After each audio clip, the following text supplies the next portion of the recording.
इक़्तिदार, सरमायादार और फौजी डिक्टेटर, तीनों की नफ्सियात एक है और तीनों की नफ्सियात जमहूरियत की नफी है। तीनों की नफ्सियात जमहूरियत की नफी पर कायम है। जागीरदार उसका ब्रॉटअप ऐसे माहौल में हुआ है, उसकी नफ्सियात ने नश्व नुमा ऐसे माहौल में पाई है कि उसने जिस बेटी को पसंद किया उसको उठा लिया। उसे कौम की बेटी की इज्जत, अपनी बेटी की इज्जत दिखाई नहीं देती। जिसने सर उठाया उसी की चोरी करवा दी, उसी को अगवा करवा दिया, कत्ल करवा दिया। वो जागीरदार जिसकी नफ्सियात इस माहौल में बनी है, जब वो पूरे मुल्क का इक़्तिदार लेता है तो वो पूरे मुल्क को अपनी जागीर के तौर पे चलाना चाहता है। सरमायादार उसकी नफ्सियात ये है, वो पूरे मुल्क को अपनी इंडस्ट्री के तौर पर और फाउंड्री के तौर पे चलाना चाहता है, पूरे मुल्क को इंडस्ट्री बनाना चाहता है। इसलिए कि सरमायादार ने पूरी जिंदगी एक ही सबक सीखा है, एक ही सबक सीखा है कि दुनिया का कोई काम पैसे के बगैर नहीं होता और कोई काम ऐसा नहीं जो पैसा लगाएं तो हो न सके। एक ही उसूल है उसका, वो हर एक को खरीदना जानता है,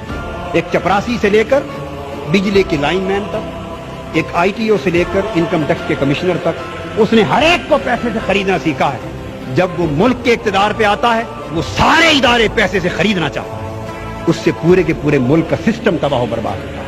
उसके ज़हन में भी जमहूरियत की नफी है।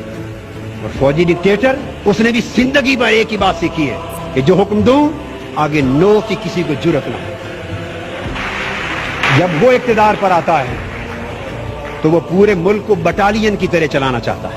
48 साल में मुल्क की ज़मान इक़्तिदार बदल बदल के इन 3 तबक़ात में रही है। यही वजह है कि चेहरे ही बदलते रहे हैं, निज़ाम न बदलना था न बदल सका और न बदलेगा जब तक इक़्तिदार की कुर्सियों पर जागीरदार, सरमायादार, वडेरे काबिज हैं।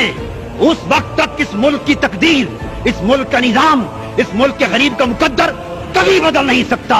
अगर गरीब को अपना मुकद्दर बदलना है तो इक़्तिदार इनसे छीनना होगा, इन ऐवानों से इनको निकालना होगा।